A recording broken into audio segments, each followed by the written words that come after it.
Okay, back on ESO. I thought I'd make this video because on the Facebook groups that I'm in, all I see is people commenting saying builds don't get explained anymore, and no one explains things to new players about the game. So I'm going to run through some things, but for the experienced players, I will put timestamps so you don't have to listen to it if you don't want to. For the newer players, listen up. I'm probably only going to do this once because I've already recorded this video once and my PC was like making like a whining sound in the background the whole time, and that really annoyed me because I was talking I was talking for almost an hour, giving advice. But yes, here we are. Well, 9 months ago, I posted this build and I used the superstar add-on, and people did not like that because that was a screenshot of the entire build that I just shoved at the end of the video, and people didn't want to pause and look at that. They wanted me to hover over things and like explain. So here we are.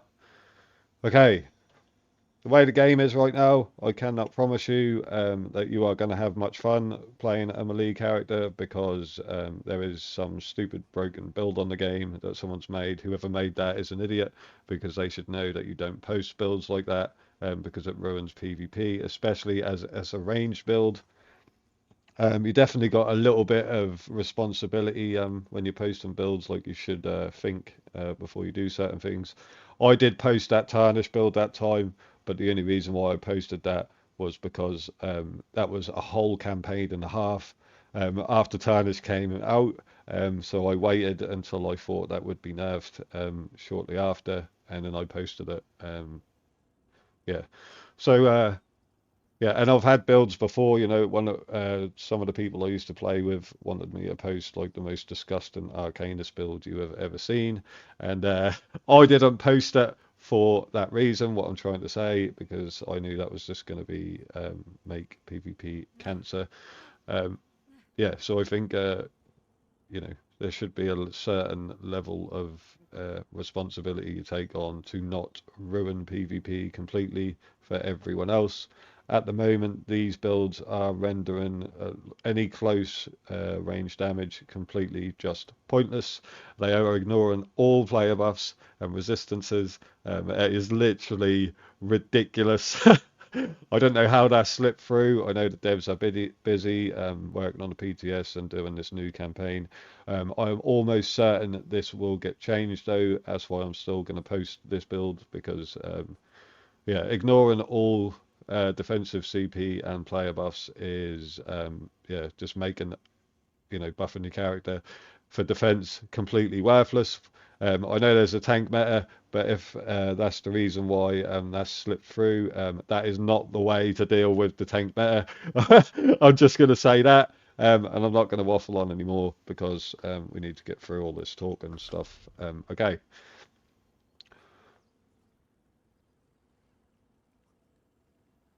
I'll do this for the experienced players first. Balog, Heavy, Divines. That's just because I use that on the bomb and there's no special reason. You can use whatever trait you want.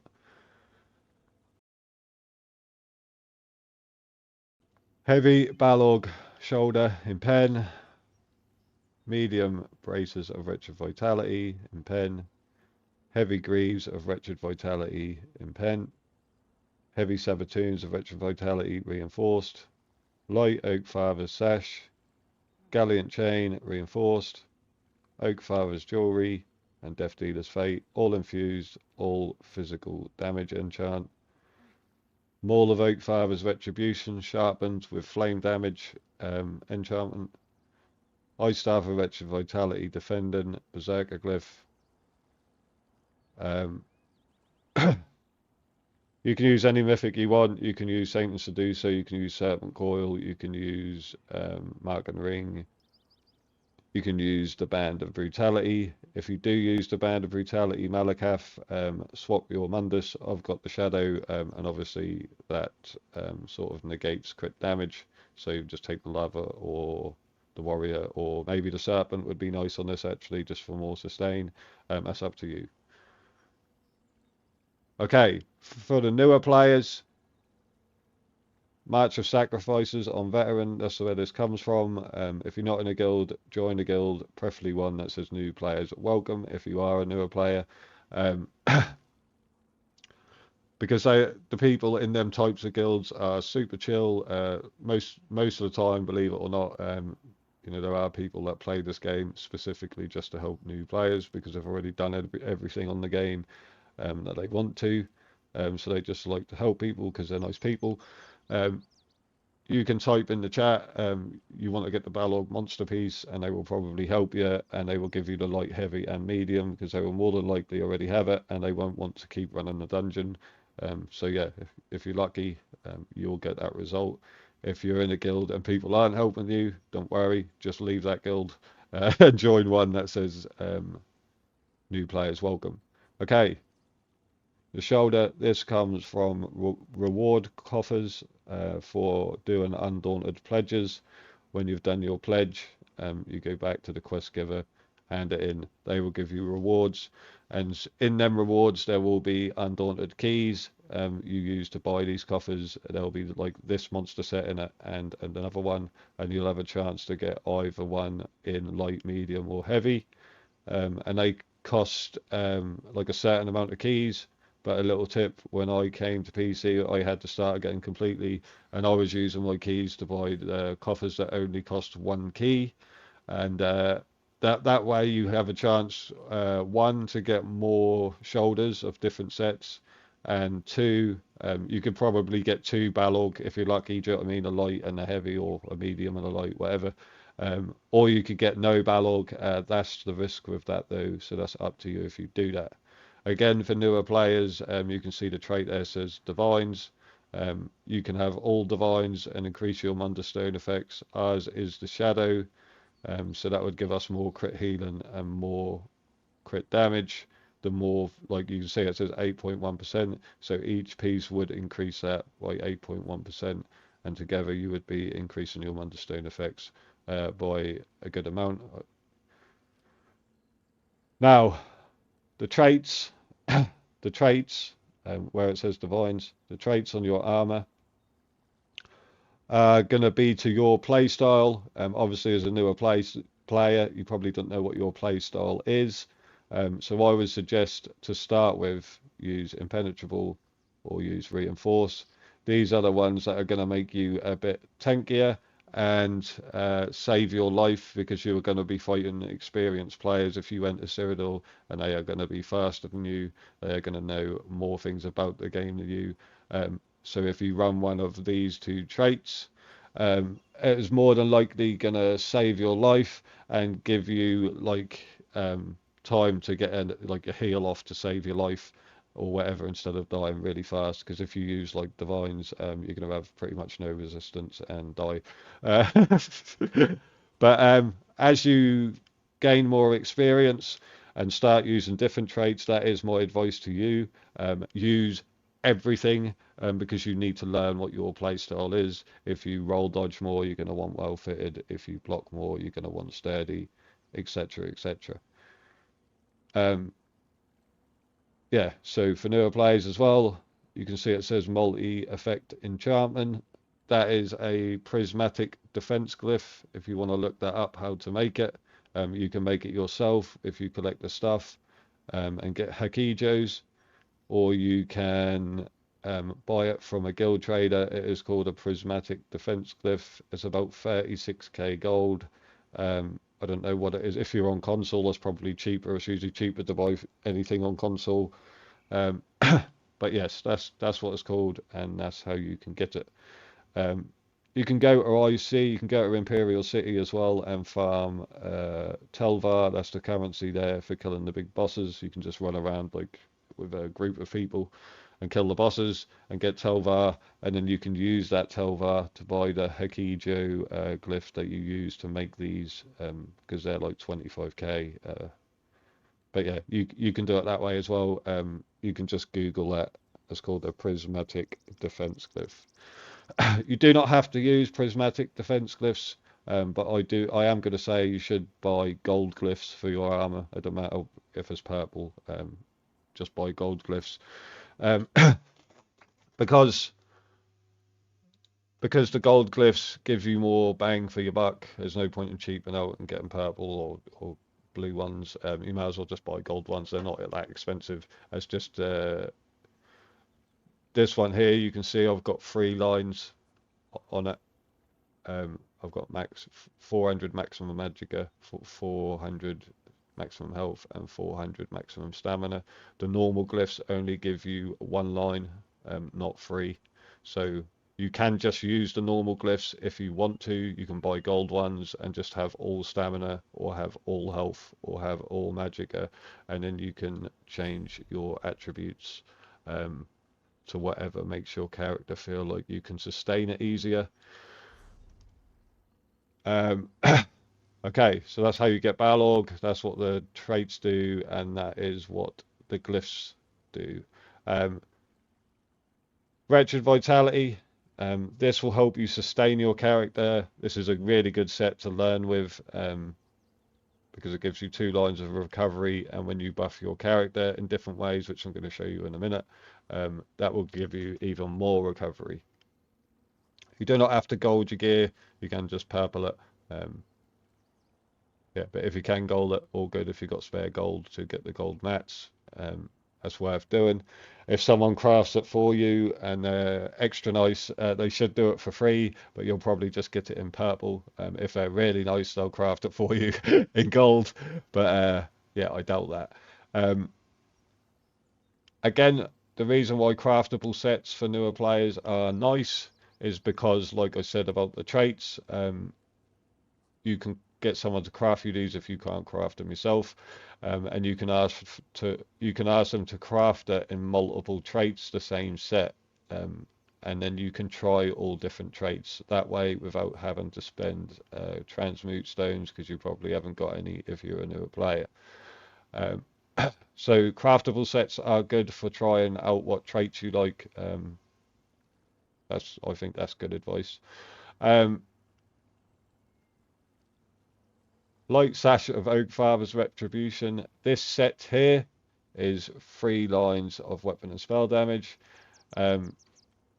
You gain more offensive pen and more weapon and spell damage for the buffs the player you hit have active. So the minor and major buffs, for example, minor and major resolve, minor and major protection, minor and major berserk, minor and major force, minor major courage, and so on and so forth. And I do believe that even if someone takes a certain pot, like a crown pot or an essence of health pot, that gives them more recoveries, then recoveries are counted as buffs. So in theory, I'm not sure about the pots, but in theory, that should give you more penetration and more weapon and spell damage against them. This set has sort of unknowingly been buffed, and the reason why I say that is because scribing is in the game now, so a lot of people on all different characters have access to minor and major buffs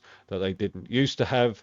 So in theory, I'm going to say this set has been unknowingly buffed. I can't think of another way to say it, so that's how I'm going to say it. Yeah, this set's really good. When I first saw this, I made a DK build. You can go back on my videos and watch that if you want. And I made a Warden build. I will link that in the description so you can watch the gameplay from that, how it was back then and how it is now. Okay, Gallant Chain for the newer players. This is just part of the Armor of the Trainee set, and the reason why it's got this different name is because it's a quest reward. You can go to Stross Mackay and you can do the little story quest line there. And I'm not a PvE guy, so I don't know exactly how to say that. I guess you say quest line. Yeah, you go do that little quest line, and you come to a quest called Tip of the Spear. And when you do that little quest line, you help a captain of a ship find a crew, or you help the crew find a captain. I can't remember what it is, because I'm not really a PvE guy. I'm just trying to help people out. You do that little quest line. When you finish it, you get this. You get a medium chest piece and you get a light chest piece, I do believe. And they just give you 1400 maximum health. This is a staple of ESO builds. Ball group players use it, duelers use it, solo players use it, bombers use it. You know, it's on pretty much every build. So I've got a little money making tip here for you. If you don't want to do that quest line, you can go to the guild trader and buy this and pay some gold if you've miraculously got some gold. If not, you can do what I did on a double mats event. You know, you don't have to do it on a double mats event. I just happened to be doing it on a double mats event. I went to Bal Foyen and I put some music in my ears and I was going to farm mats in that area and I hit the chest.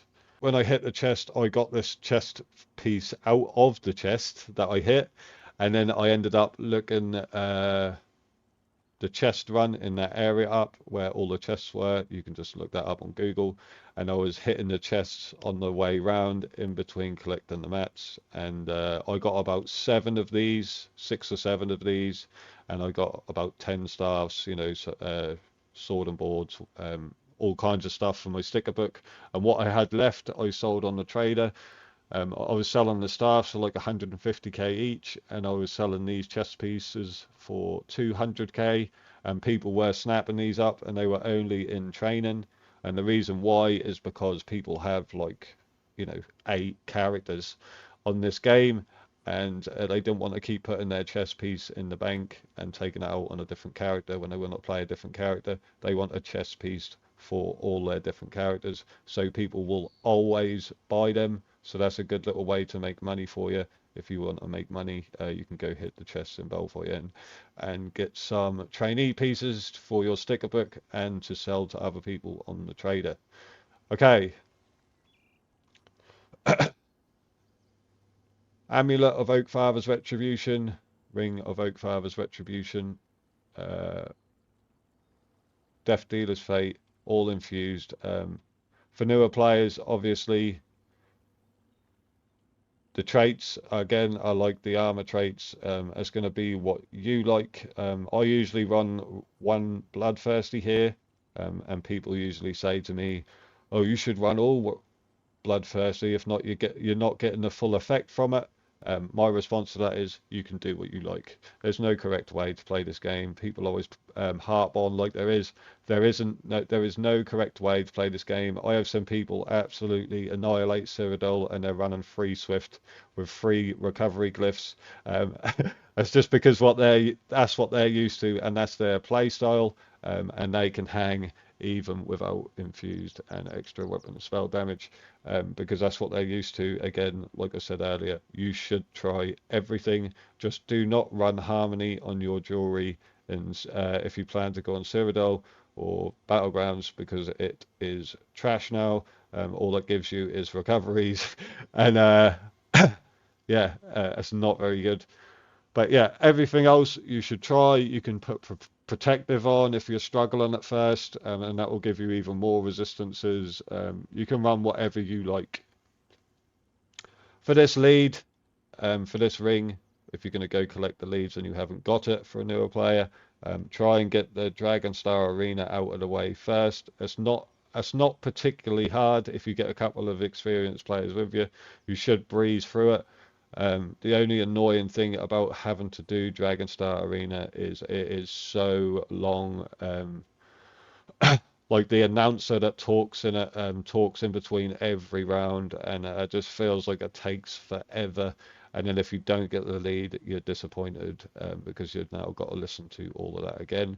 But from Dragon Star Arena, you also get some good weapons, so it's definitely worth running it. There's some very nice weapons in Dragon Star Arena.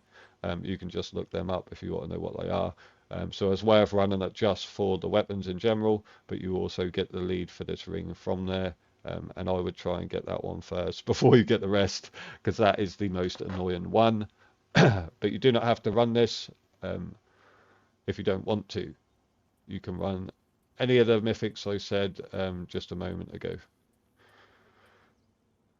And for the newer players, again, you can see where it says multi-effect enchantment. Underneath that it says it adds 262 weapon and spell damage. And then if you look at this one here, it says it adds 278 weapon and spell damage. It's the same glyph, it's just that this piece of jewelry is purple and this piece of jewelry is gold, and dependent on the rarity you will get more like damage from it, kind of thing. So you're best off to at least gold your jewelry and your weapons. Okay, the reason why I'm using them all is because from the 2H skill line passives, the maul gives you more penetration in that passive, and sharpened also give us more penetration, you can see, by 3,276. On the build I used to run, the old build video I posted, I had a sword, and the reason why I used a sword back then was because it gives you, from the 2H skill line passives, I'm going to say the word passives a lot in this video, that gives you more weapon and spell damage instead of like here with the maul has given us more penetration. I'm only using the maul though because that's what I used in the video and that's what was in the bank, or I would have just used the sword. There's no special reason. You can use a sword if you want. You can probably use a battle axe, and the battle axe will give you more crit, I believe, you get from using a battle axe.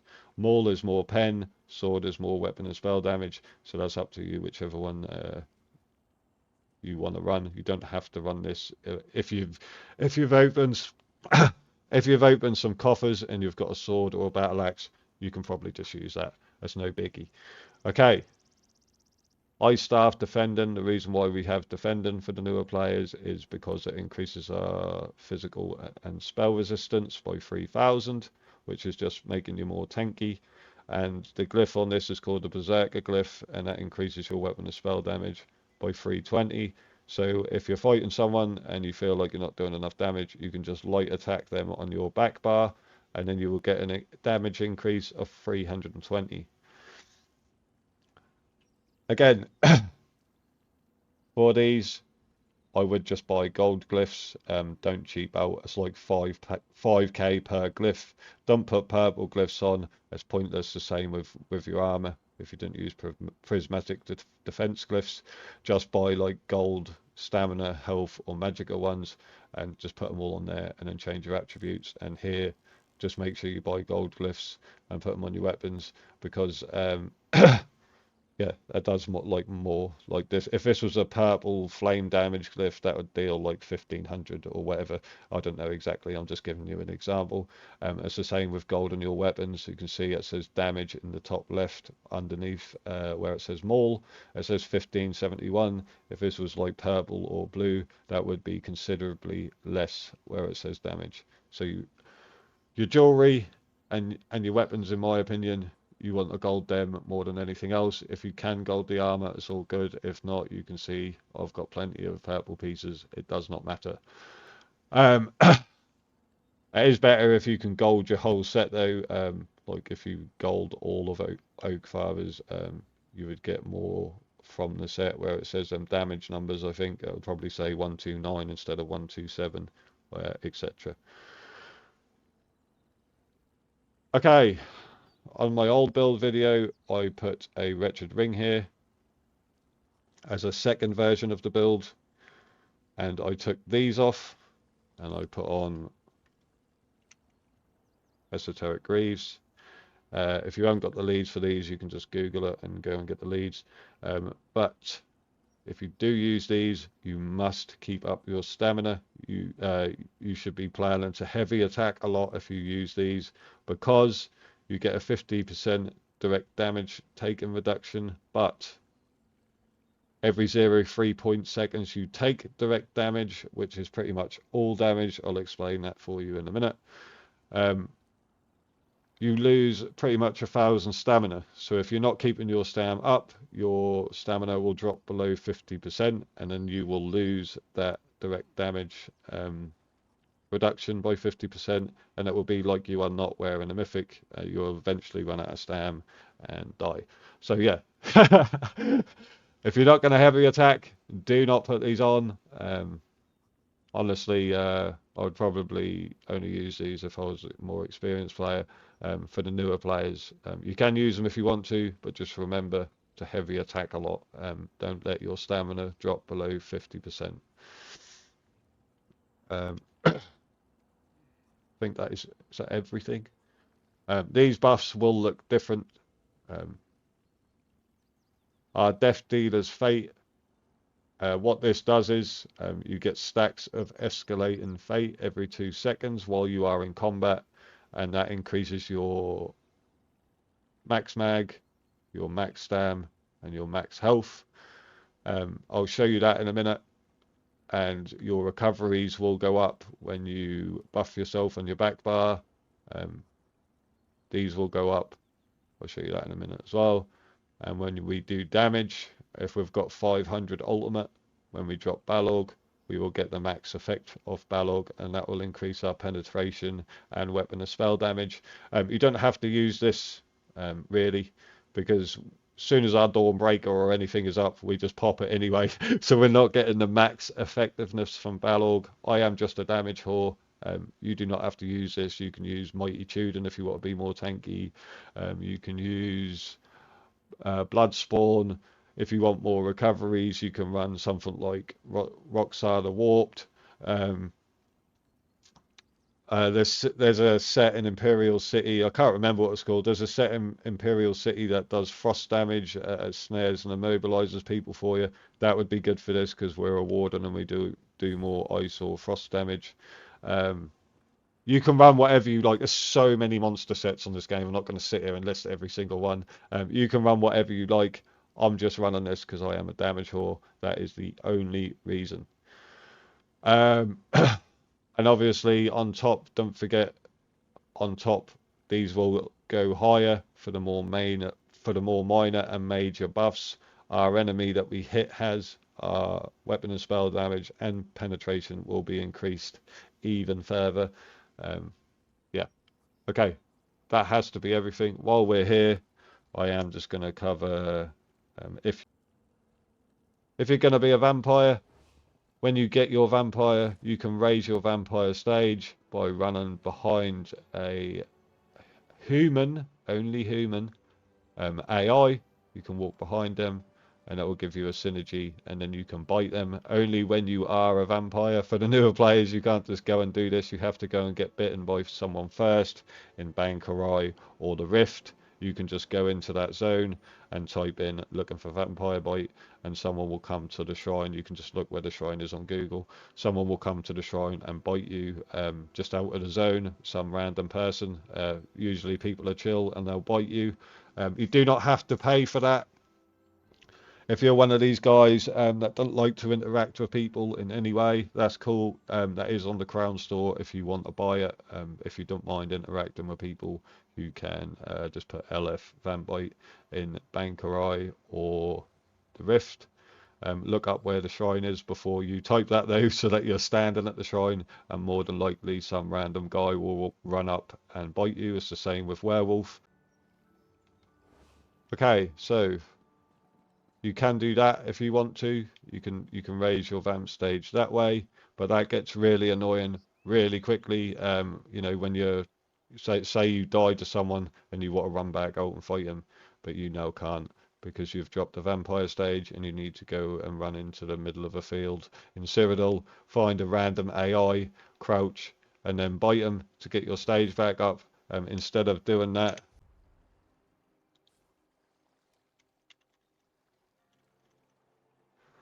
if you want to, you can buy these, Corrupt and Bloody Mara. If you buy a small stack of these, they're not very expensive. But the bigger the stack is, the more they cost. Because to make these, you use Dragon's Blood. And Dragon's Blood is not cheap. So you can just go buy the recipe if you want to, if you want to be a tight ass. The recipe costs next to nothing.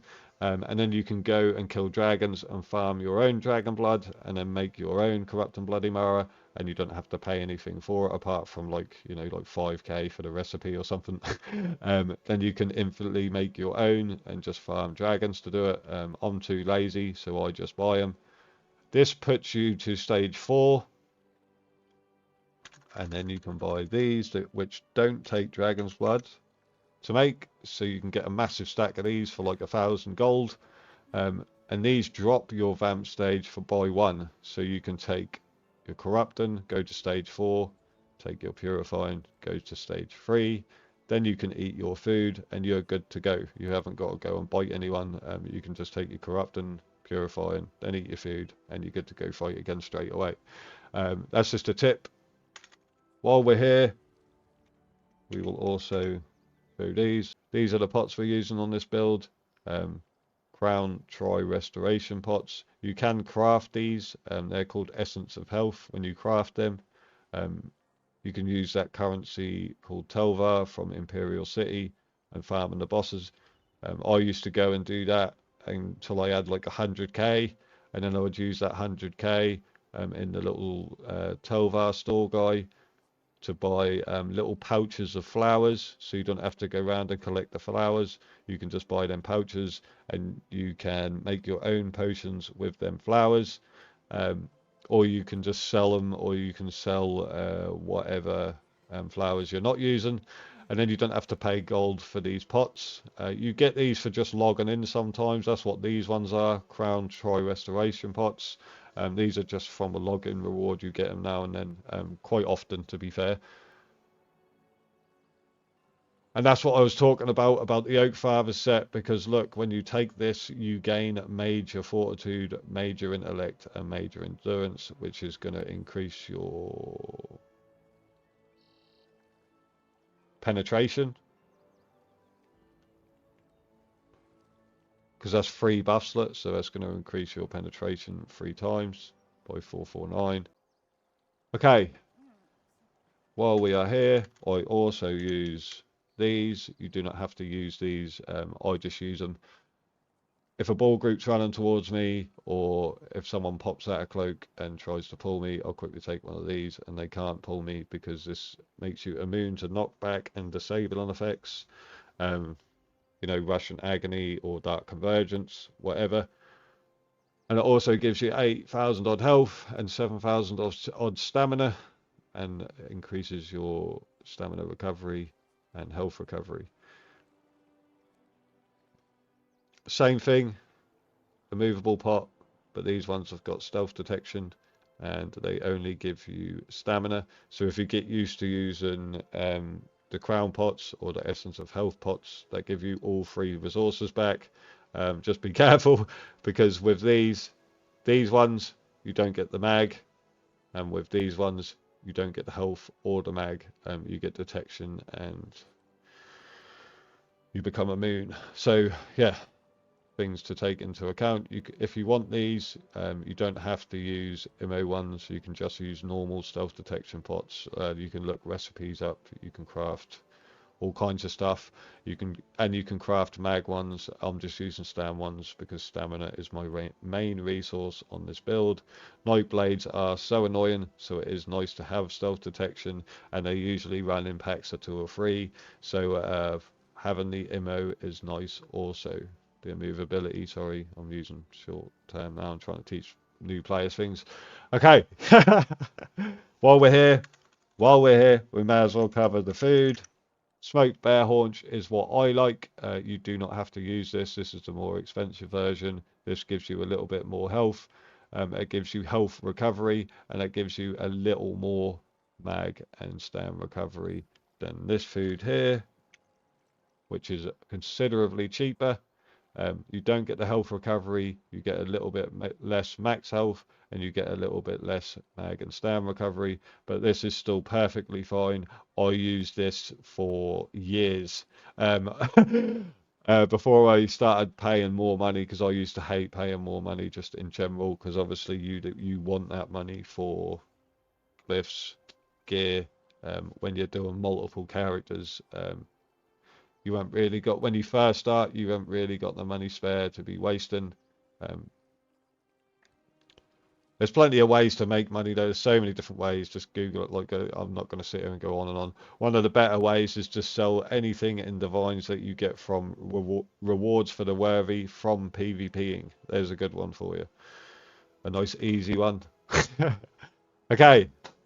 Anything in divines or sharpened or anything like that, any weapons in sharpened, any armor in divines, um, from sets that you get for rewards for the worthy that you don't need, that are already in your sticker book, you can sell them for a nice little price on the guild traders. That's another benefit of joining a guild. If you're a new player, you get to sell things on the guild trader that other players can come and buy from your trader, kind of thing. Okay, so we've done them two foods. I also like this food here. If you do use this food, be aware. Um, over the other foods, be aware you don't get the mag recovery. But we are using wretched, so you do get some mag recovery. Don't panic. I like this because you start off with more stamina and you don't have to wait for your death dealer's fate procs to get your stam up. You start with like a nice, comfortable 25k stam. You still get the 20k mag when your death dealers is fully procced. And I think you get 27k stamina when your death dealer's procced with this food, but again, you don't get that magica recovery, and you get a little bit less health as well, I think, over smoked bear. Okay, that is everything, right? I've done the corrupting, I've done the food, I've done the pots. I think that's everything for a newer player. Okay, attributes. I've got 17 points into mag. I've got 47 points into stamina. You can change this to whatever is best for your character. You can play a higher health build. I'll explain why in a minute, because you can benefit from that if you want to. I don't like doing that because I've got Xbox brain and I don't like playing more than like 30 odd K health. I think when you get to 40, 50k health, you're pretty much just playing a tank. But it's each to their own. I'm not getting into that right now. I am an orc. There is no special reason. My character just happened to be an orc, so that's what I am. You can probably use Dark Elf. You can probably use Khajiit. You can probably use Imperial. Each race has got its own specific little benefit, but this build, the damage is coming from the build. It's not coming from the race, so don't worry too much. Yeah, I won't go changing your race for that. um, I'm using the Shadow Mundis. This gives us more crit healing and crit damage. I don't usually use this Mundis very often. I just thought I'd give it a try for this one, and that worked really well. I am a vamp stage 3, of course. Remember, if you do become a vampire, you take increased flame damage. So make sure you put this passive in. If you become a vampire and you do not put this passive in, you are making your character take more damage for no reason. Because this passive reduces your damage taken by up to 15% based on your missing health. Passives so important. When I just showed you how we enter sneak and we went to go by a pretend AI from behind, when you pop out of being crouched and your screen says hidden, you leave sneak and you gain 300 weapon and spell damage for 6 seconds from this passive. You've got to put the passive in to get that. So yeah, if you want that, you can put that in. If you want to bite another player, you can put this in. If you want to play stage 4 vamp, that will reduce your cost of sprint by 25%. And if you sprint continuously for 6 seconds, you automatically become invisible. And you can ignore the movement speed penalty of sneak, and that decreases the time for you to enter sneak by 25% if you take the Dark Stalker passive. This is hardly used now, to be honest. I know someone's going to comment and say, I use that. But as barely used anymore. This used to be really good, and then they nerfed it, and now it barely gets used. But if you do use this, you don't have to sneak then to get this passive. You just get it immediately after leaving mist form. This is a stun that cannot be blocked, so if your character hasn't got a stun and you are a vampire, you can use this. If you're a newer player, I have never ever seen anyone use this other than in the quest, the vamp quest. I've never seen an actual player use this ever. The morph of this, what people like to use, is called Shimmer and Frenzy. This will give you more weapon and spell damage over time, and this will drop you down to death's doorstep, but it will not kill you. And what people like to do with this skill is put their health down to death's doorstep. Then they put on a shield, but they don't heal, and they just spam this skill. I think this is dirty. I don't like things like this. I think it's just scummy. But if you want to use it, I'm just giving you the information. You can, it's up to you. People use the arterial burst morph of this skill, and because their health has been dropped to next to nothing. This skill deals up to 33% more damage based on your missing health. You can just drop your health from fighting someone and use it, or you can drop your health with this. Like I said, it won't kill you, and then people usually put a shield on when they're super low health and just spam this until they kill someone. As you can see, this is magic damage, so if you do want to go that route, use champion points and sets that will buff magic damage, so you get the most from this. I don't do that. It's up to you if you want to. What this looked like if you die to this, for newer players, if you die to this and you die really fast and you don't know what it is, if there's like a big red hand that scratches you coming out of the player, that's what this is, just so you know, give you the heads up. If you want to use this clown form ult, you can. I just call it clown form because I think it's funny, but you will increase your max health, stamina and magicka by 10k, which is a lot.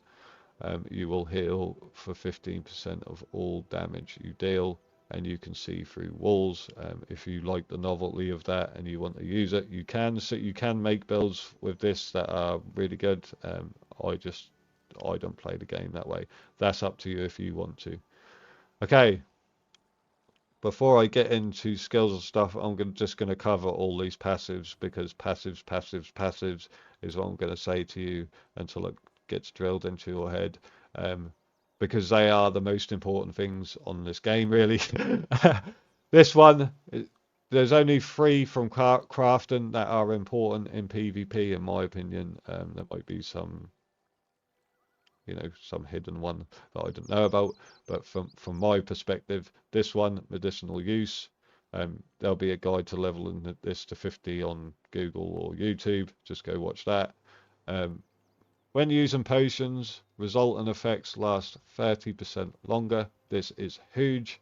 Like I said, the time on my pots, what I show you, will be longer than yours because you haven't got this in.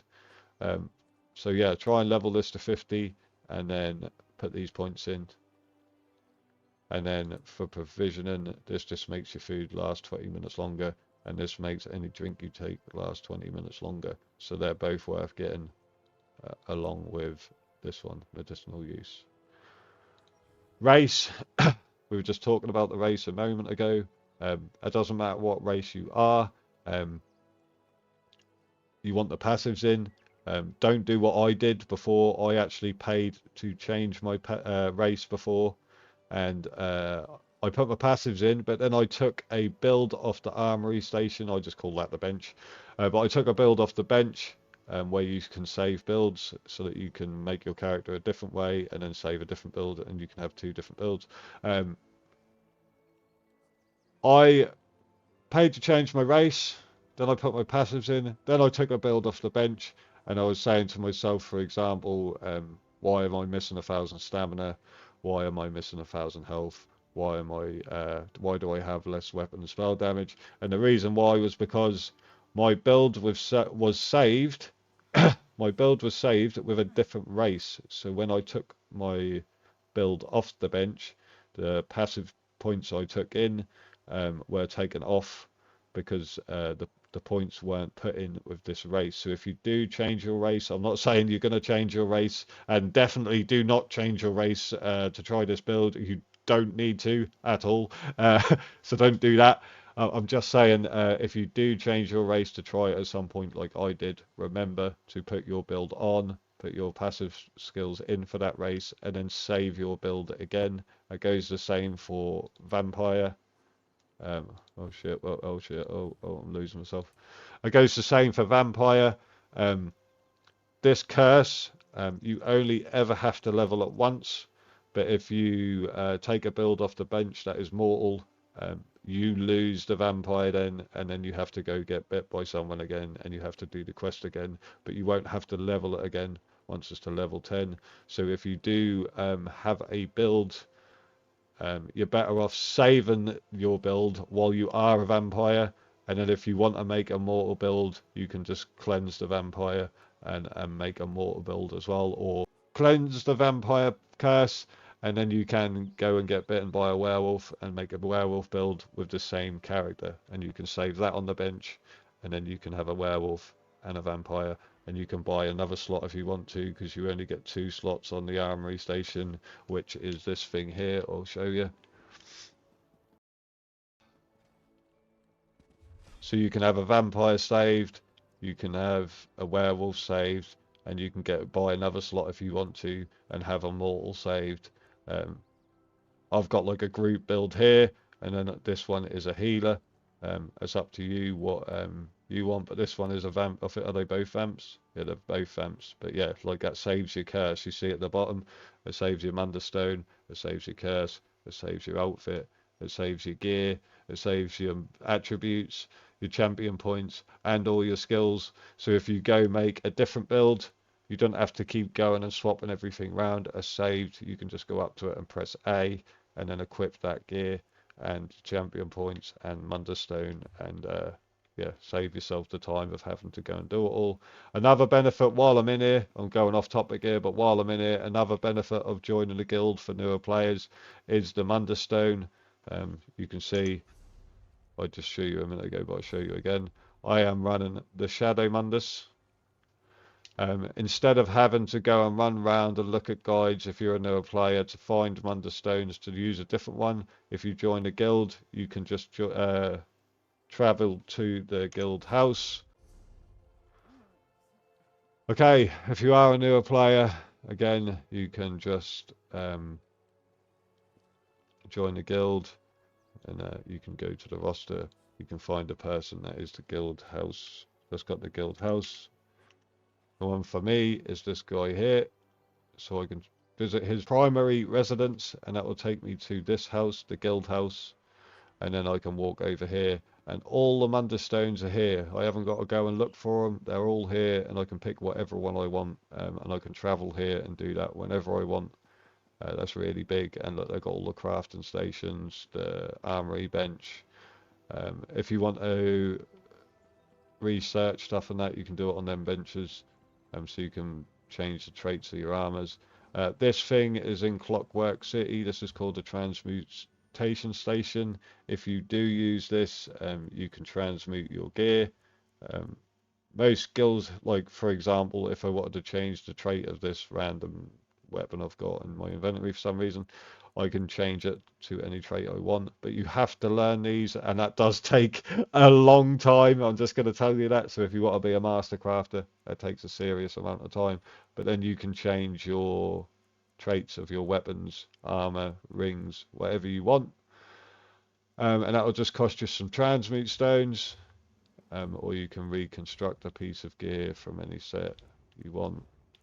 Yeah, it's up to you. So if you're not in a guild, and you're not interested in joining one, because I know some people aren't sociable, you can just find one of these in Clockwork City. You can just Google that and do it there. Okay, back to what we were talking about now. It was passives, more passives. So put your passives in. Like for example, for us, we are using a 2H. So we want to put our 2H passives in, and we're using a destruction staff, so we want to put our destruction staff passives in. You don't actually need these two or this one if you haven't got a lot of skill points. If you're using an ice staff on your back bar, just literally you only need this, because we're only using our ice staff to reduce the cost of our blocking by 36% and increase the amount of damage we can block by 20%.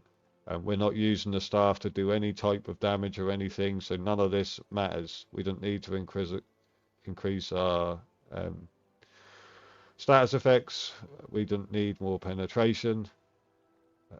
We don't need to ignore the enemy's spell resistance, and we don't need um, to get more mag from killing someone with our staff because we're only using it to light attack and block. For newer players, do not take this unless you have an absolutely massive magicka pool, because all you're going to do is you're going to use magicka to block instead of stamina, and then when you try and use a magicka skill, you're not going to be able to, and you're probably going to die. That's just a heads up there, because I did that on my DK, and of course Coag, the heal for DK, cost magicka. The first time I used the staff, I put this in, and I was using my magicka to block, obviously, and then when I tried to heal myself, I died because I didn't have any mag left to heal myself with. Okay, but if you want to use sword and board, same deal. Doesn't matter, whatever weapon you've got equipped, you put your passives in. Same if you want to use the Restro ulti on your back bar. I know some people like to do that. Just make sure you put your passives in if you do. Armor, again, passives must be in all of these. I haven't got this one in because I don't intend to sneak about, but if you do, you can put that in. But make sure you put all of your passives in. You need them. If you don't put them in, you are not going to have a good time. I can promise you that. Class, we're using class skills, so we're using class passives. Put your passives in. You must put them in as more healing, as more crit, as more weapon and spell damage, more resistance, more everything. You must put them in. Yeah, you must put them in. Okay.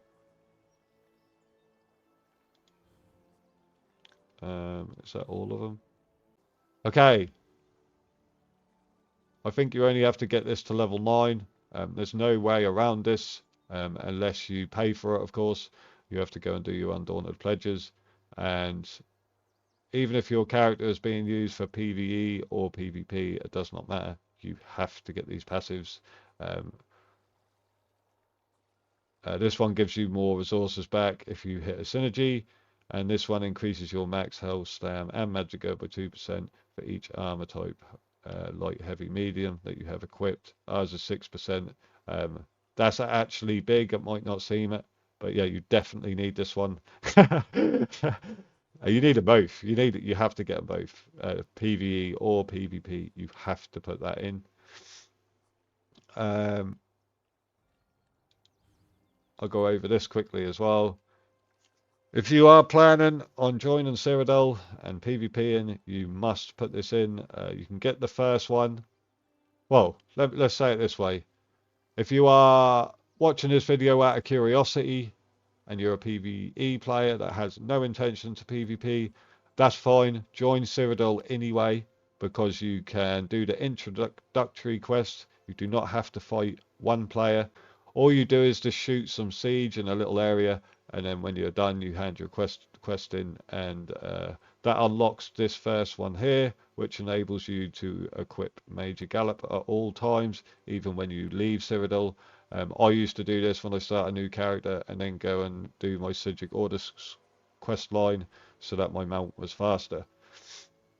But if you do intend to PvP, you must put this in. I think this is like overlooked or not talked about enough. You must put this in. You have to. 10% increase to your weapon and spell damage, and 20% increase to your recoveries. This is huge. You have to put it in. And you get this buff for 10 minutes when you capture a lumber mill, farm, mine, or keep. Must put that in as soon as you get this to 10. Put the second one in immediately. If you used range damage, you can increase the range of it by using this. But if you don't, if you're like me and you're using the 2H, you don't need this one. You do need this one. This is more ultimate for killing people, and this is another must put it in. You must put this in. This is absolutely huge. In Cyrodiil, you are always fighting near a keep, or around a keep, or inside a keep, whatever. You're fighting over keeps. Every now and then you're going to fight in the field, but the majority of your fights in Cyrodiil are going to be around, in or near a keep. Um, and this increases your healing done by 20% when you are near a keep. That is massive.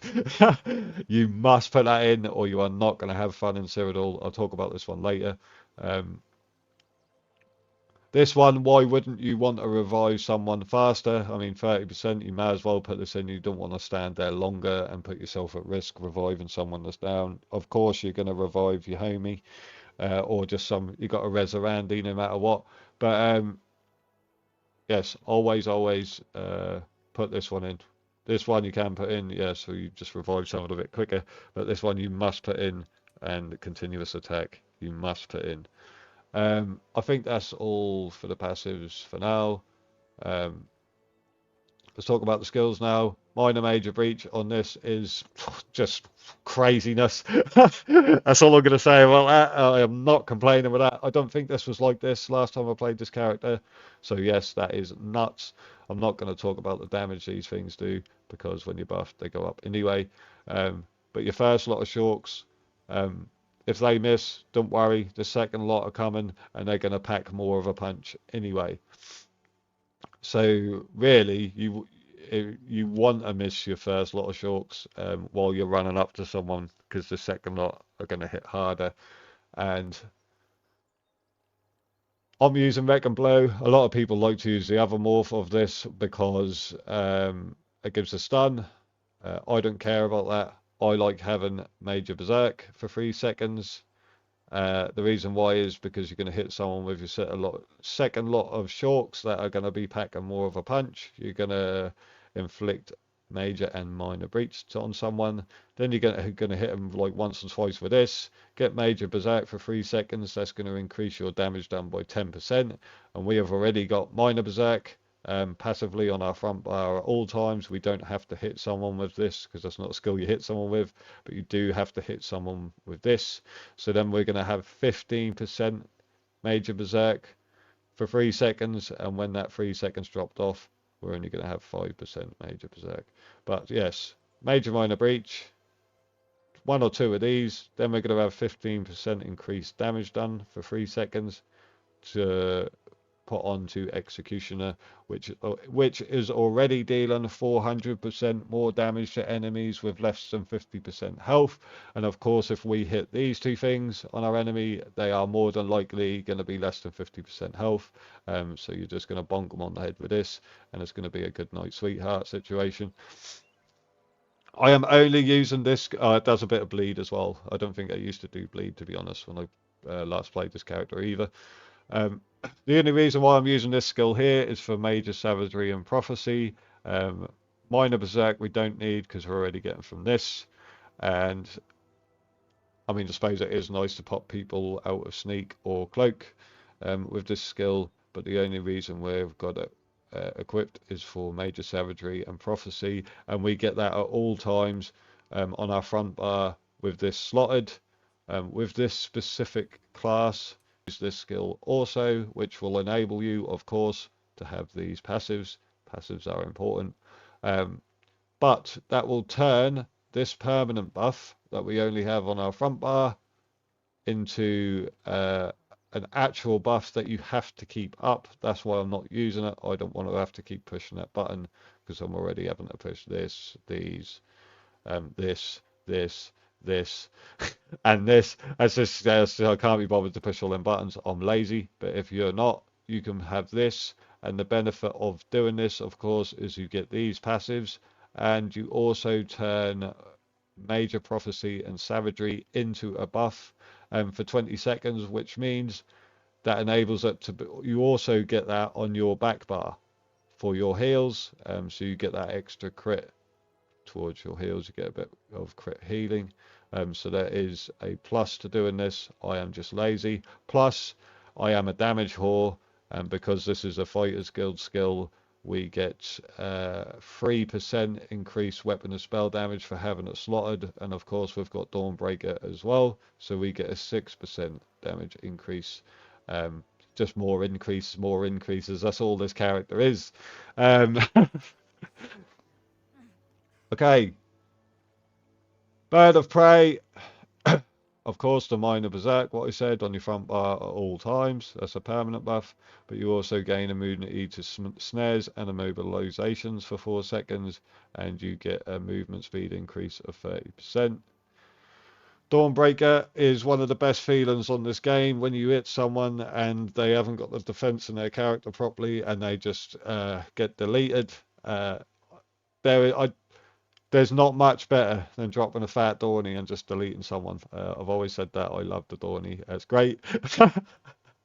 We're getting some physical damage from this, and it is our stun. So if you don't kill the person you hit, and if it's a really tanky boy, you can stun them with this, and then let your shorks hit him. Give them one of these, and it's probably good night, sweetheart. Anyway, the Blue Betty is going to give you sustain of Magicka for 25 seconds. It's going to grant you major brutality and sorcery, increasing your weapon and spell damage further by 20%.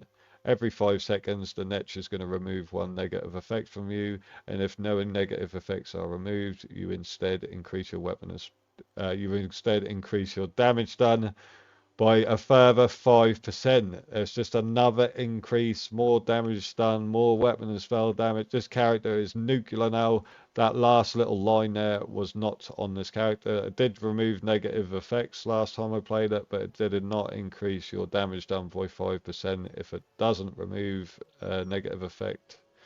I'm pretty sure bleed wasn't on this, and you didn't get minor a major breach from this. This character is nuclear now. I am not complaining though. I just want to make that clear. I'm definitely, that is nuts. Okay, for the newer players, this buff here, major brutality and sorcery, you can gain this numerous ways. You can get it from pots. It doesn't matter how you get it, but you must have it on every build. If not, you're not going to enjoy PvP and you're going to feel like you're not doing much damage. It is the same for this buff here, major savagery and prophecy, for the crit. There's different ways you can get these two buffs. It doesn't matter how you get them, but you want them on every build you play. Like I say, there's different sources of this, sets, pots, the alliance draughts. You can get stamina or magicka ones. They give you both these buffs, major savagery and major brutality, on the Stam ones, and you get sorcery and prophecy on the mag ones. So you can just not use these skills, and instead you can use one of those pots which you can buy for alliance points to get both these buffs. And then that frees up space on your bar. But either way, it doesn't matter. You can have a DK in your group for this one as well, and they can use igneous weapons and give you it, so you can take it off your bar then. But it doesn't matter how you get it, whether it's from a set, pot, or one of your mates on a DK. You must have both of these buffs. If not, you are wasting your time, and you won't have fun. So that's a top tip for you. This is our hot. That will probably go up, but for the sake of it, 15,600 health over 5 seconds. After casting, you gain major resolve, increasing your physical and spell resistance by 3k for 20 seconds. We have also got major resolve on this one, and that gives us pretty much 6k. So we've got like 9k increase with major and minor. One's for 20 seconds, one's for 30 seconds. So just make sure you keep them up. And also from this, you get minor protection, reducing your damage taken by 5% for 30 seconds. On the video, I did have this equipped because my brain wasn't working. That's my default setting on this game. I just put this on the back bar of every build so I get minor protection. But I forgot that you already get minor protection from this skill here. That's why I put it there. But I like the little barrier from this you get from the passive. I think it's cool. It actually just looks cool in game, and that's handy because yeah, you get a little shield from it. Again, though, passives. That's why passives are important, because you know you get minor protection and you get this little barrier from the Psijic. Okay, I specifically missed this out and jumped to that to tell you, well, because that's minor and major resolve anyway, but I missed that out for a reason, and the reason why is because this nice little heal here is sort of a heal over time and a burst heal. I hate that Zos keep doing this. I absolutely despise it, because I feel like this just incentivizes people to play 50k health tanks, because the more health you have, the bigger your heal is. And it's the same with this shield on this scribing skill.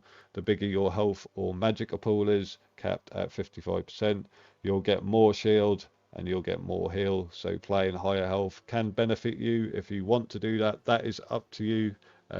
My opinion doesn't matter. If you want to play high health, you can. I've just got Xbox brain, and I don't like playing more than 30 odd K, because I believe when you go higher than that, you are just playing a tank at that point. And I like to not do that. I like to compete. I'm just one of them guys, you know. This skill, obviously, you've just seen the shield. This also gives you 2k extra damage on your next direct damage attack made within 6 seconds. I love that. That's just more damage. I am a damage whore, so that was great.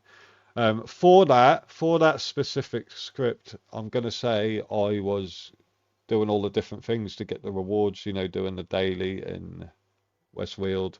I was doing the IC daily, I was doing the Cyrodiil daily, and I did that, I'm not even lying, I did that for like 5 days. Before I found out that some of these scripts for scribing, they are hidden in the Mages Guilds throughout Tamriel. So yes, if I was you, I would go and get those first before you start doing your rewards, if you haven't done that kind of thing yet, because I was trying to get this 2k extra damage one for ages, and I didn't know that was in a Mages Guild hidden in Gratwood. I think that was Gratwood, and I was so annoyed after, because I'm talking, like I said, I'm talking days, like 5 days. I was trying to get this before I watched the video and saw that they each Mages Guild pretty much has got a script hidden in it, and all you have to do is literally walk up to it and press A, and you've got it. So yeah, that's another tip for you there. This one also grants minor force for 21 seconds, increasing your critical damage by 10%. Now, if you have scribing unlocked and you're going to use this, this counts as a Mages Guild. Again, passives. It's right there, look, it counts as a Mages Guild, so you can get the Mages Guild passives. This costs Magicka, so you can reduce the cost of it by 15%. You can increase the duration of it. Mine isn't 10 here. Again, you can just buy that if you're lazy, or if you can be bothered to go and collect all the books, or if yours is 10, you can use all these passives. I don't have them all. You can do that, or you can increase your max Magicka and max recovery for each Mages Guild ability slotted. That will obviously go up because you have that one slotted. I don't have the points to put in, and this one is worthless unless you are going in PvE, I guess. If you haven't got the Mages Guild, don't panic. If you still want that minor force, you can get that from this morph, Race Against Time, and you can put that there, and then you will get the you'll get the Sigic Order passives, more passives. Here you can reduce the cost of Race Against Time by 15%, and you can get your little barrier. So when you're on the bar with Race Against Time on it and you block, you will get this little barrier on your character, which gives you another little shield. And when you are casting Race Against Time, if you put this passive in, you will reduce your damage taken by 30%, which is absolutely huge. This is why passives are important for you newer players. You must put your passives in. Okay, you can do that, or if you want to be a scammer, it's up to you. If you want to be a scammer, you can put this in, and then you would not have to run this on your back bar to get major protection, because you only get major protection when you pop this ult. If you put this on your back bar, you would have major protection whenever you're on your back bar, which would make you even more tankier as another damage reduction. And you can also use this skill to pop people out of sneak and stealth without having to use a detect bot. And because you had this slotted, you would then get this passive, which increases your magic recovery by 10%. And obviously, if we slotted that, we would get 10% magic increase to recovery.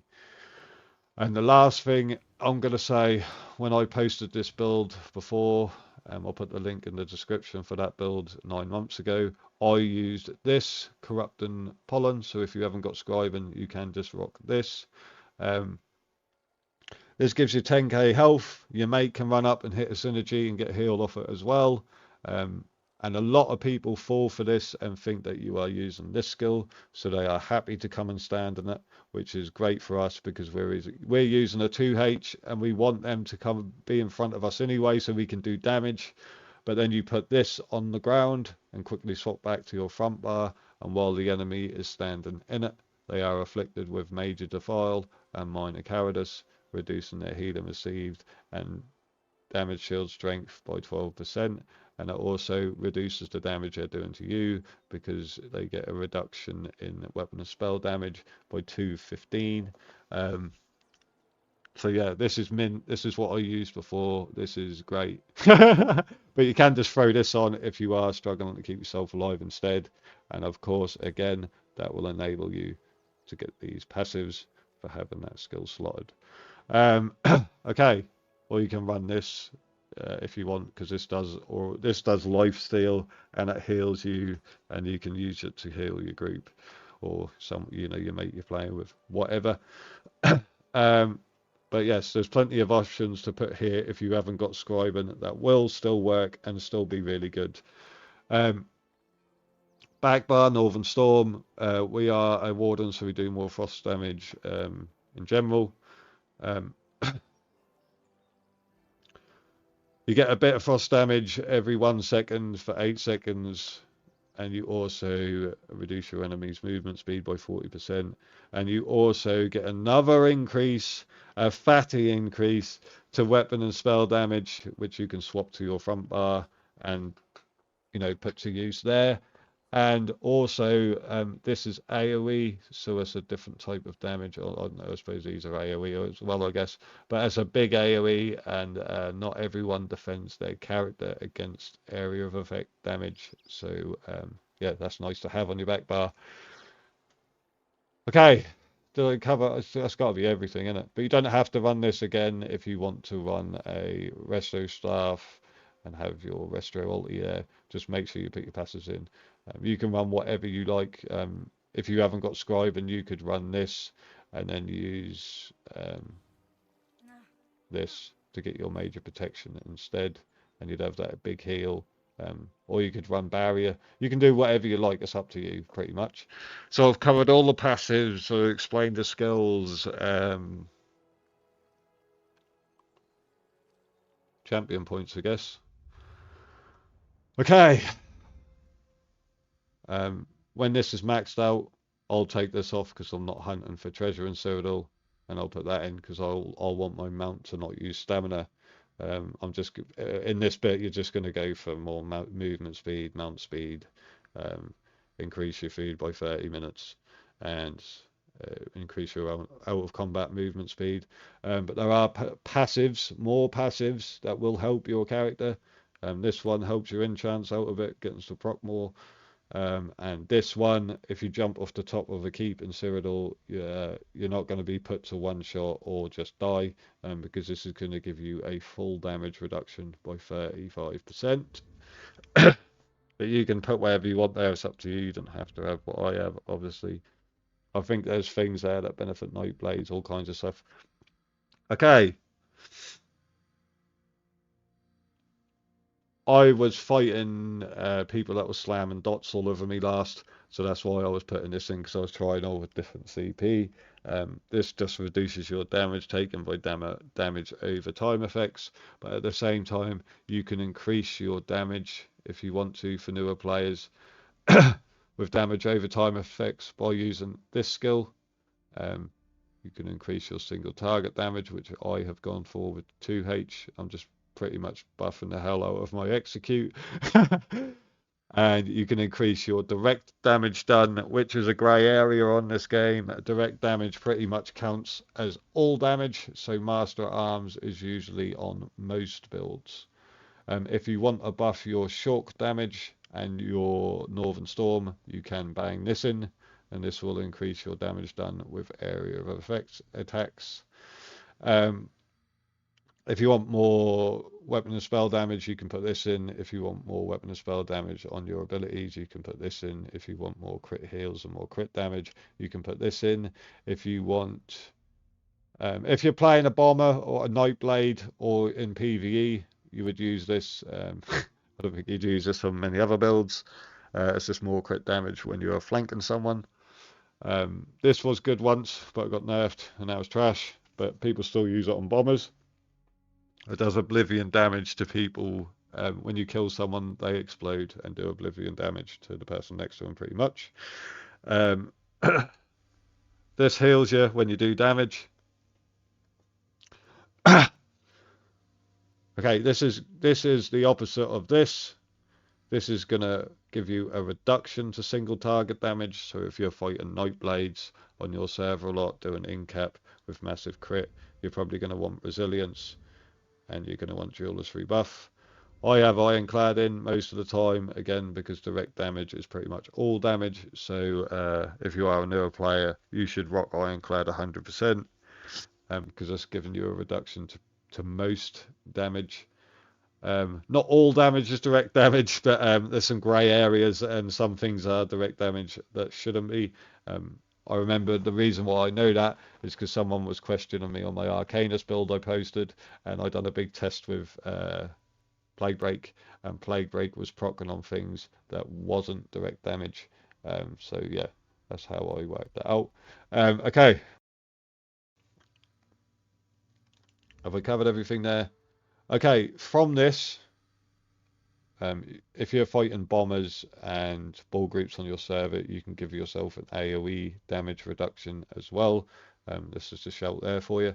And this one's a bit dirty. When you block an attack from an enemy within 7 meters, your next direct damage attack made within 5 seconds deals 33% additional damage. This is absolutely huge. I don't see this getting used a lot either. I did used to use this back in the day. I haven't used it for a while. Maybe I should use that again at some point. This is for like sort of block tank players. But this is really good if you want to increase your single target heals. You can put this on. And this used to be a 1vx's wet dream. I don't know if this is still broken, but it was broken, and it would proc on yourself, and it wasn't every 24 seconds. It was more often than that. It was really broken. So if this is still broken, it will benefit you. And if this isn't broken anymore, that's good for the game. But yeah, this was pretty much like Mara's Balm, but for free and not having to put a set on. This was really broken at one point. I forgot about that actually. I should try that myself. I haven't tried that for a while. Have we covered everything there? Now we're going to talk passives. Look, more passives. Yay! More healing, more magicka, more stamina, more passives. You need all these in, reductions to all kinds of stuff. PvE damage, more healing.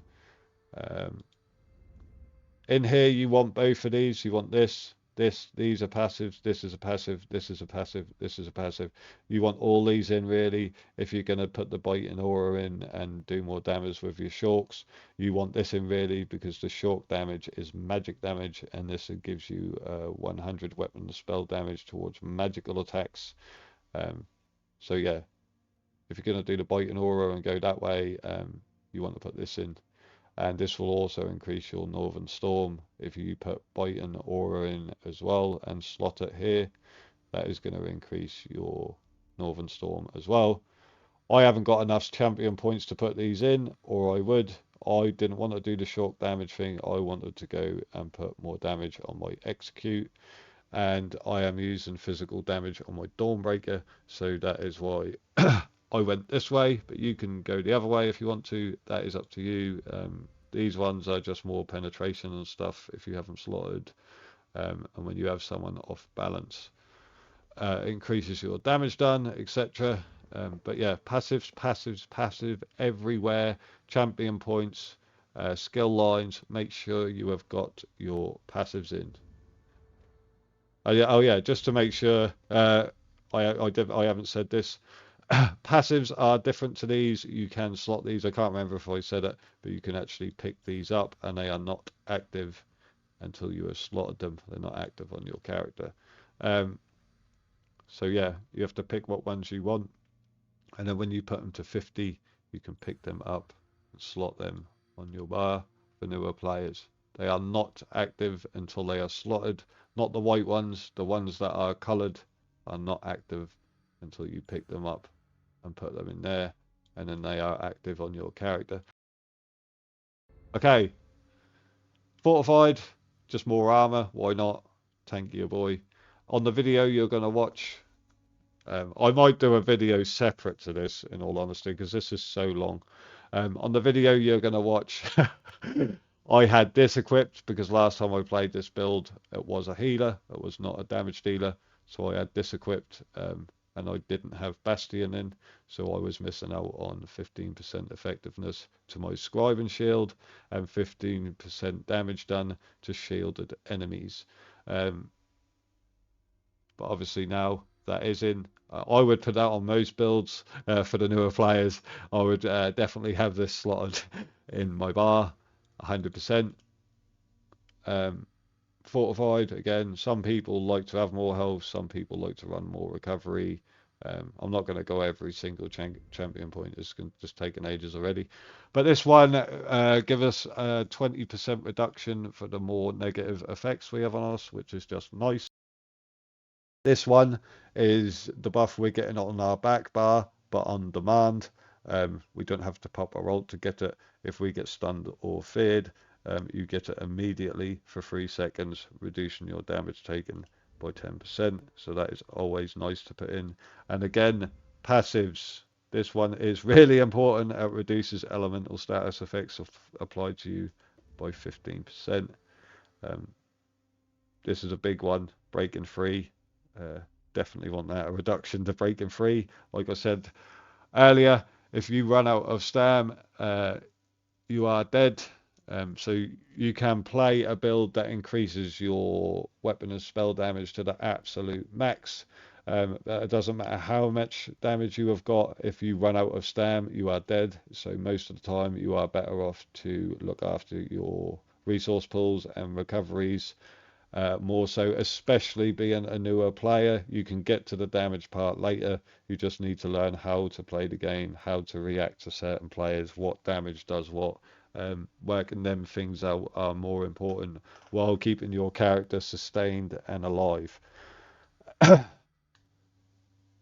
not saying playing a tank now. I'm saying just keeping your characters sustained, because you need to experience all different types of damage, all different types of players, because by experiencing these things, you are going to learn how to deal with them. If people are just constantly dropping AoE, you're going to be learning to move out of it, etc. To keep your character alive, and you're going to learn when to block. You're going to learn how to deal with like big crit builds, etc. There's so much, like, you're just going to learn how to play the game by playing the game and staying alive at the same time. By no means am I saying play a block tank, because you're not going to learn much by doing that. I don't think you got to learn how to just deal with stuff. Okay. Reduce the cost of dodge roll. That's good, because that's something that costs stamina as well. Health, passive, passive, passive, passive, passive. This is a passive, another passive up here. Even if you can't be bothered to learn what these passives do, don't worry. Just put them in anyway, because believe me, they benefit your character. Even the smallest little changes, they all collectively make your character much stronger. That's cool copying other people's stuff and that. Don't get me wrong, I make these builds and do all this stuff so people can copy what you use and have fun. But you are better to still read and learn what the passives do, what the skills do, what the champion points do, because then once you start understanding what these things do, you're gonna have a much better time, especially in PvP. You're gonna have a much easier time. Okay, have I done everything? I think I've done absolutely everything now. Thank God that is. Oh no, I haven't. I haven't even shown you the stats and that, have I? I'm not the best person to do this kind of thing. I'm doing it this once just for the newer guys, to be a champion. You know, you got to help them out. But I'm not doing this every time I make a build. This is yeah, this is too much. I'll just refer them to this. Like, you know what I mean? Okay, for the newer guys, our Death Dealer's Fate is active because we are in combat with someone, and we know this because we are glowing orange like this on my character. That's just deactivated as I'm saying it, lovely. But yes, you hear that noise, that means that Death Dealers is now active, and what that is going to do is going to tick up slowly, and as you can see in the bottom right corner here, it says 30 on the little icon. That means that the Death Dealer stacks are at the max, and when it drops off, we'll just wait a second. When it drops off, you can see the stacks are now dropping down. It's dropped down to 29. It's dropped down to 28. So to keep, and as it drops, if you watch my stam, mag, and health pool, they are going to get lower and lower. And what that does is that just ticks your resource pools up higher and higher. That's why I love it, because it's easier to sustain your character by using this mythic. It is a really good mythic, but you don't get any damage from it. That's the only thing. Let's show the stats. Buff up a bit. So to proc your wretched vitality for the newer players, you're going to hit your heal there, you're going to hit your buffs there, and you can see there is two guys with the gold swords crossed. They are your wretched vitality procs. You've got the Betty Netch on the far left, and then you've got the two yellow icons next to it. That's what your wretched vitality is. And when we go to our back bar, or any bar, we have got 1600 magicka recovery, and we have got 1600 stamina recovery now because our wretched is procced.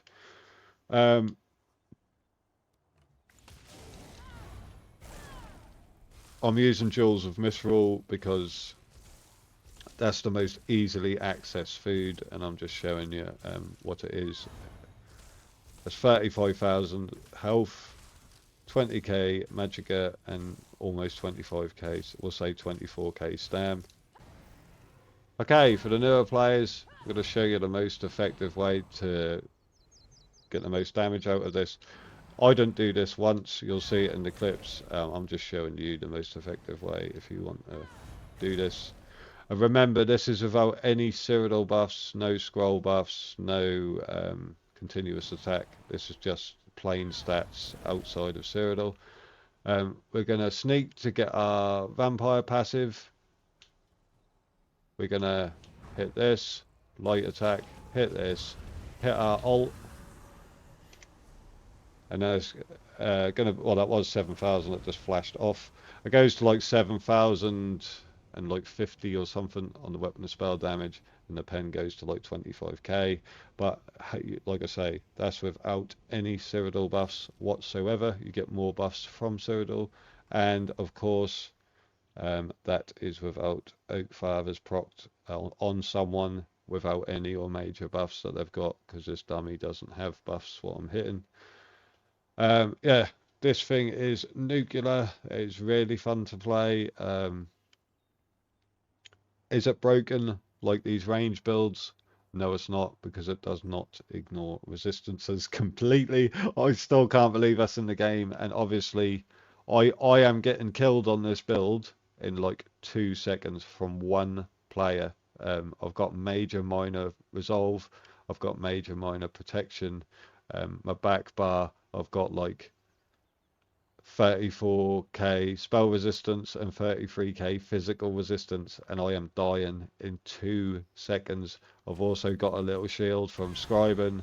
I've got my hot ticking on me. I've got this removing negative effects once every 5 seconds, and I'm dying literally in 2 seconds. Like, this is like, I don't know what to say about the game at the minute. It's not, like I say, I can't promise you that you're going to have much fun at the minute playing a melee build, but I can promise you, if you can get close enough to the person shelling out that disgusting damage, you are going to nuke them quick time. So I think I've covered everything here for the newer guys. I suppose I can show you one last thing.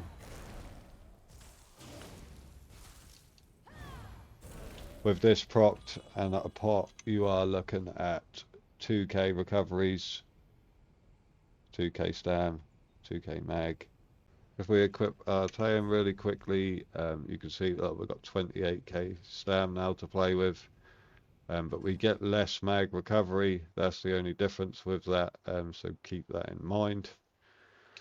Even with the wretched proc,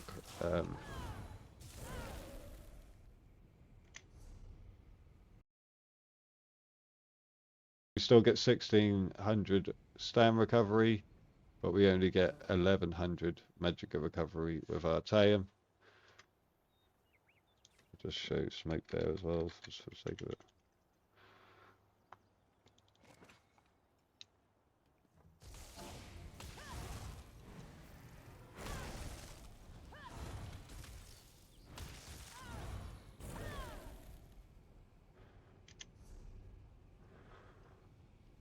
And with Smoked Bear, we get a little tiny little, like a 400 more health, and pretty much the same as Jules and Visceral, recovery wise.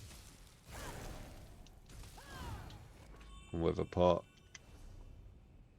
yeah, we just get a little bit more stam recovery, it looks like, but it's pretty much the same.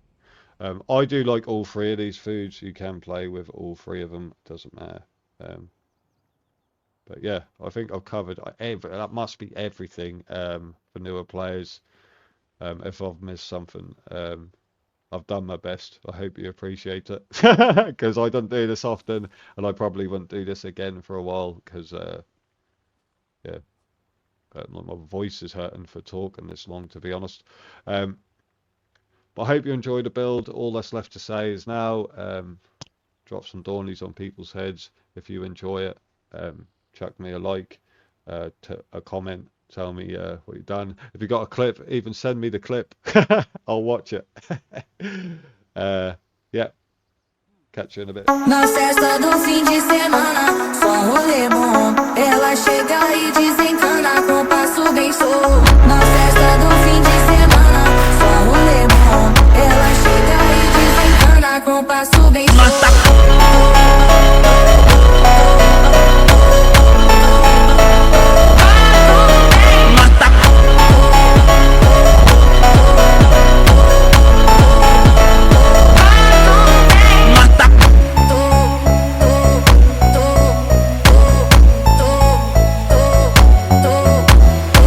Na festa do fim de semana, só um rolê bom. Ela chega e desencana com passo bem solto. Na festa do fim de semana, só um rolê bom. Ela chega e desencana com passo bem solto.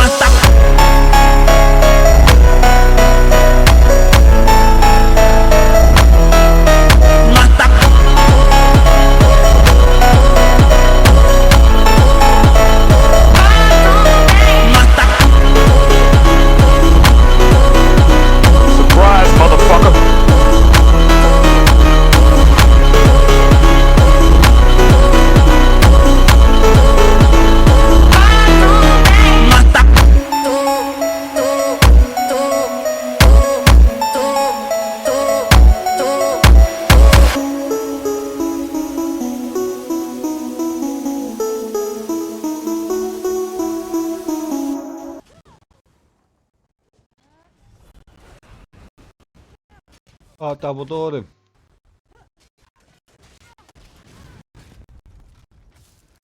Oh, it was 200 CP, man. Now I feel bad.